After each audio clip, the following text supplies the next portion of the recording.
Today's topic is something near and dear to my ears, and that's video game music.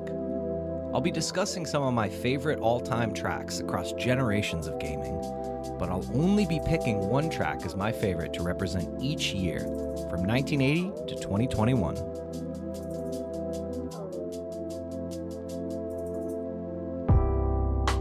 There may be some minor spoilers for some games ahead, so if you are wary of a certain game or two specifically, you may want to avoid that entry.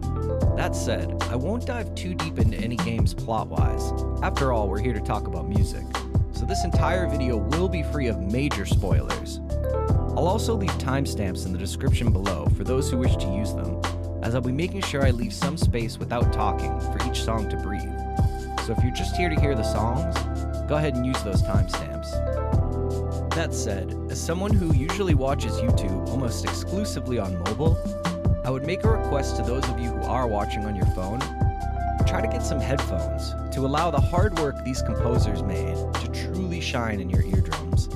You don't have to, if you can't, that's fine too, but I really think you'll appreciate things a bit more if you can hear everything as clearly as possible.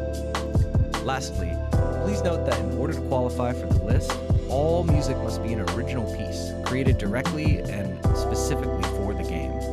You won't see Police Truck from Tony Hawk Pro Skater on here, as it's a licensed song and not part of an OST or original soundtrack. Okay, without further ado, here are the best video game songs of each year. Starting with 1980's Pac-Man theme.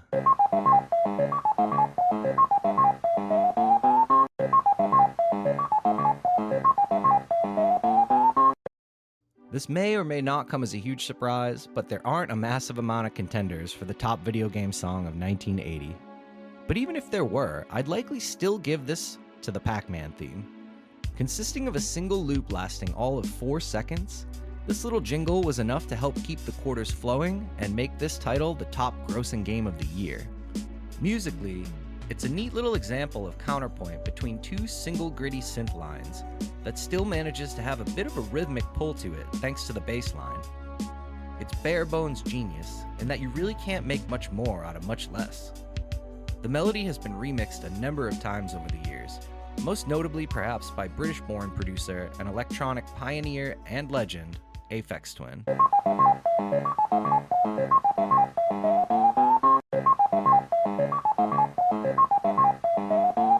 1981's winner is the Galaga intro theme, which you'll hear now. I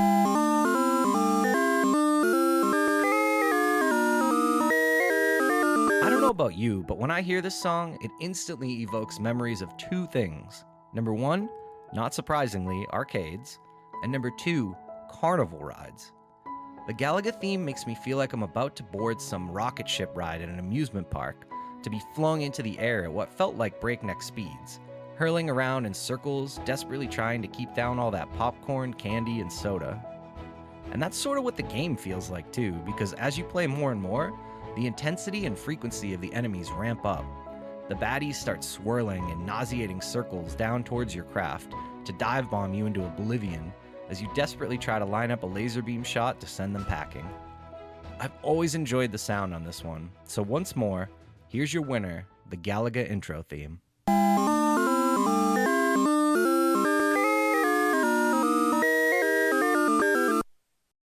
I'm gonna level with you. 1982 was not a great year for gaming music. Most of the top grossing games of the year were released in the 5 years prior, and looking at what did release, nothing really jumped out at me for the top song. Burger Time's theme is fine, though the sound effects in that game leave much to be desired for me. And the catchy theme from Pengo? Well, that's actually a repurposed 1970s piece, and thus disqualified. So, I'm going with the obscure Reactor and its main theme for my 1982 pick. Reactor's theme contains an absolutely booming kick drum, at least by 82 standards, accompanied by a very fuzzy synth lead that almost seems to have like a Kraftwerk vibe to it. The sound design on this whole game is on point, including all the little bleeps and bloops archetypal of 80s games, but also some super cool and creepy synthesized voice samples. Have a listen.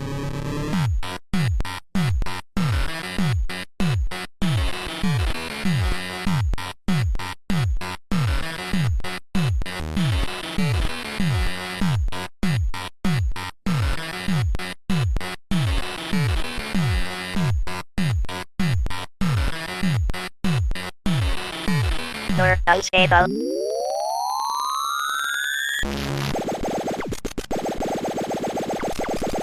Page left.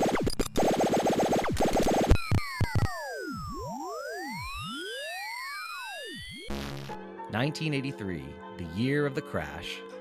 Video games were thought of as nothing more than a passing fad this year. But musically, compared to the 3 entries prior, the Gyrus theme is pretty clearly a level up.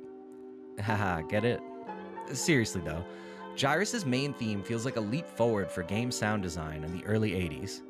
For one, its music was in stereo, making it one of the very first games to be able to differentiate between left and right speaker sounds.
Choose this track because the majority of the melody was essentially about 300 years old when the game came out, owing its structure to J.S. Bach's Staccata and Fugue in D minor.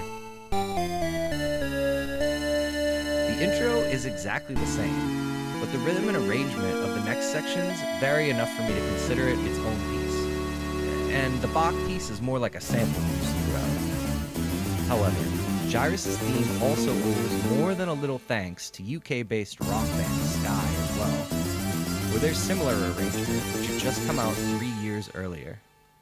What do you think? Can these songs coexist, both borrowing their original melody from one of the 18th century greats?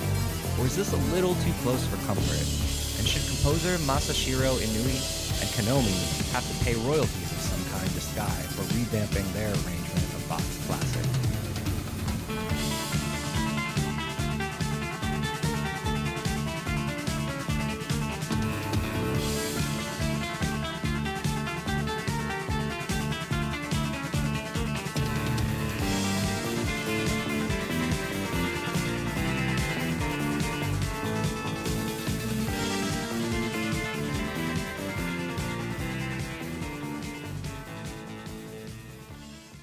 Sometimes, all a song needs to do is make you bob your head and smile.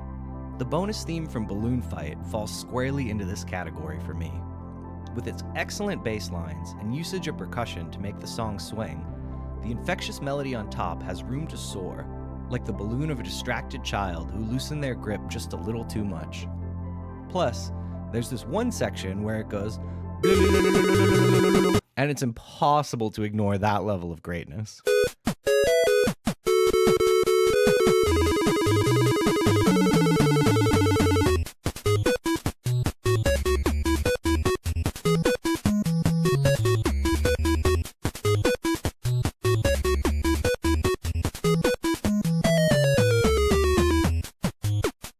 Nintendo themselves remade this song for a Balloon Fight minigame included within the Wii U's excellent Nintendo Land, a party game sadly trapped on a failed console, and the framework and the songwriting on Balloon Fight's bonus theme still sounds great today.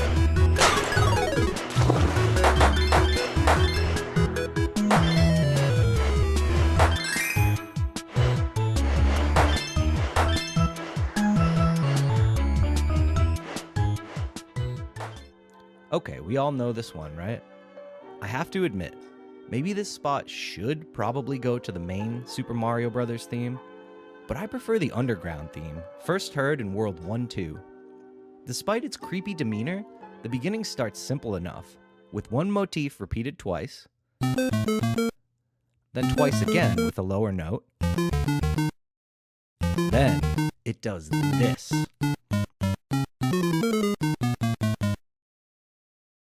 It sounds pretty natural to the ear now that you're accustomed to it, but man, what a lovely mess in C Dorian that this piece is. Koji Kondo was an innovator of early gaming music, and I promise this won't be the last time you see Nintendo's classic composer on this list.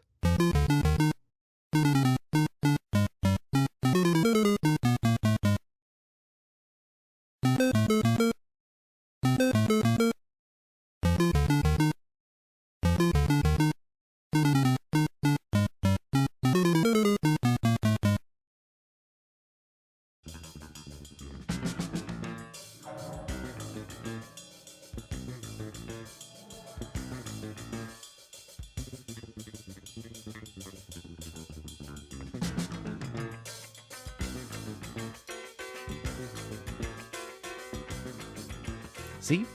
Kondo returns already, and I'm just gonna go ahead and say it. At the time that the game came out, The Legend of Zelda's main theme was probably the best song that had ever appeared in a video game thus far. This piece had the tall task of opening a game that had, up until then, a sense of scale eclipsing perhaps all others before it. And somehow, Kondo did it. The opening track feels epic and adventurous. The theme sounded vastly different on the Japanese Famicom versus the NES, so I'll play a little of both here.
Many seem to prefer the Famicom version, but to me both have their benefits and drawbacks, and for nostalgia's sake, I think I slightly prefer the North American NES one. An honorable mention has to go to Castlevania's Vampire Killer. Just a quick shout out to this epic original Castlevania game song from NES. For me, the bass and drums really give this one its own vibe and allow for that awesome upper melody to shine.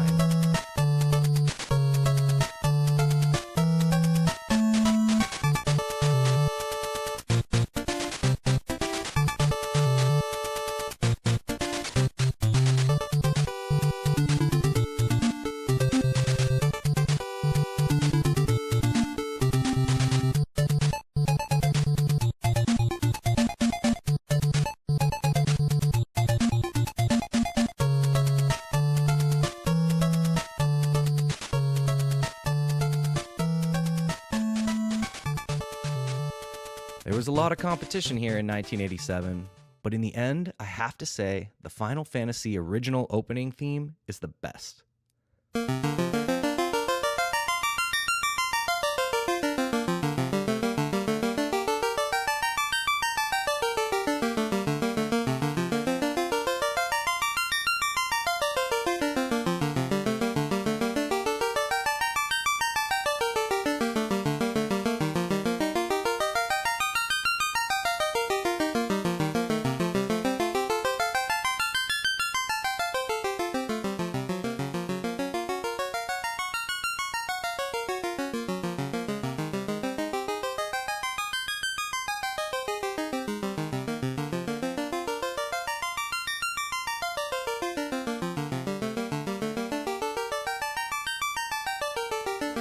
On its initial NES release, the tune is fully comprised simply of 8th note arpeggios.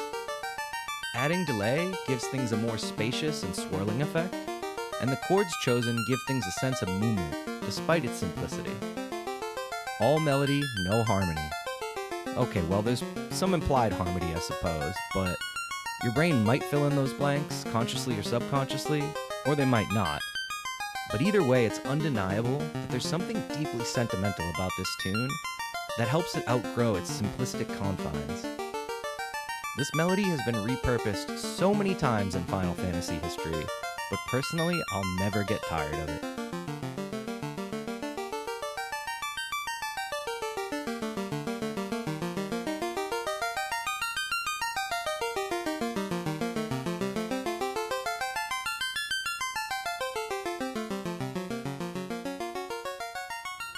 Honorable mention for 1987 has to go to the Legend of Zelda 2 theme, The Adventure of Link.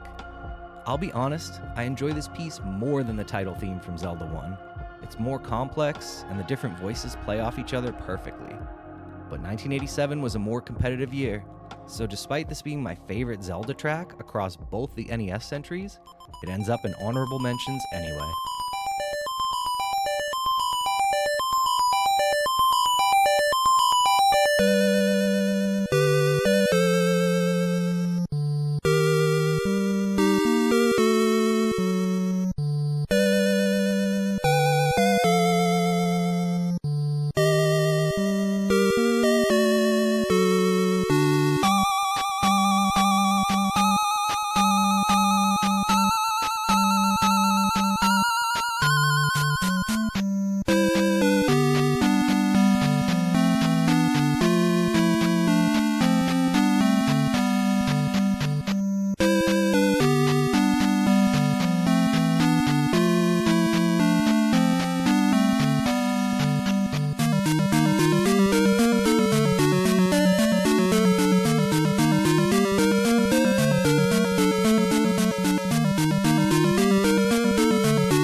The Mega Man series has always been known for its exceptional music, starting with the initial release in 1987. But Mega Man 2 really kicked it up a notch across all aspects, just a year later in '88. The second of 6 Mega Man games for just the NES alone. 2 is a fan favorite and is still considered by many as the best in the series to this day, over 3.5 decades later. Choosing just one song from this game is difficult, but I have to give it to Dr. Wily's Castle, Stage 1. The track quickly launches you in, with the 8th and 16th note bass lines really giving everything a sense of forward momentum, urgency, frenetic energy, which really carries the track in my opinion. The melody makes itself known almost immediately as well, repeating its theme once before moving on to an even more aggressive and unpredictable B section. Our A theme will then come back, but it's accompanied by 2 different counter melodies that increase the tension further. See if you can listen and find them. After, we'll repeat B once more, and the track will present a variation with full harmonization before looping back in on itself. All in all, just a classic, iconic piece of video game history, brought to you by Takashi Tateishi. Sorry if I butchered that name. I'll go work on that while you listen to this unbelievable theme.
my pick for 1989, I want to quickly mention that Tetris came out this year for both the NES and Game Boy. While it originally released in 1984, those were early PC versions without sound, and so, in '89, the world outside Russia was largely first exposed to Korobaniki.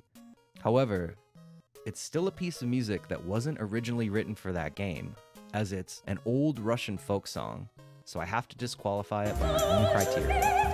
In which case, the winner I've chosen for 1989 is the DuckTales Moon Theme. And to be honest, that's just as well, as I'm hard-pressed to think of a single song I enjoy more from any video game.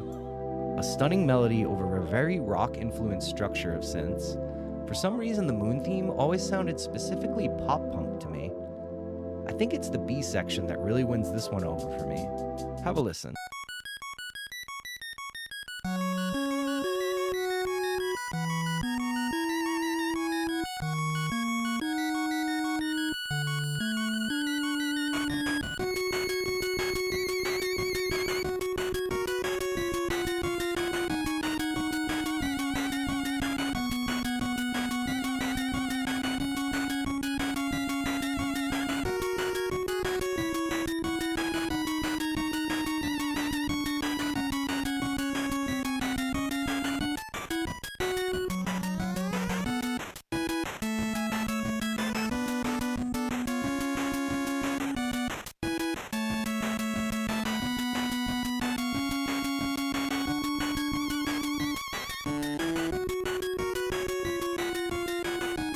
The ending theme to Super Mario Land is an honorable mention here, and shares a lot of similarities to the DuckTales Moon Theme, for me.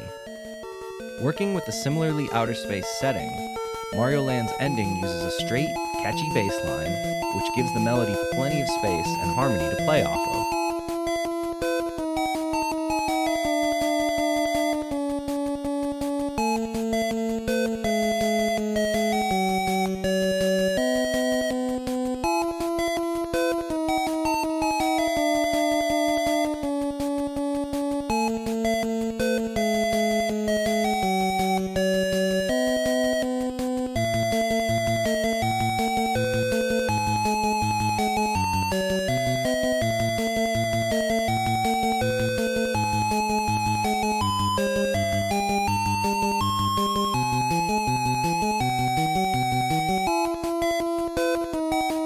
Kudos to Hirokazu Tanaka for getting the Game Boy on this list despite its simple sound chip, and fulfilling the massive shoes Koji Kondo left on the Mario soundtrack in the 80s before him.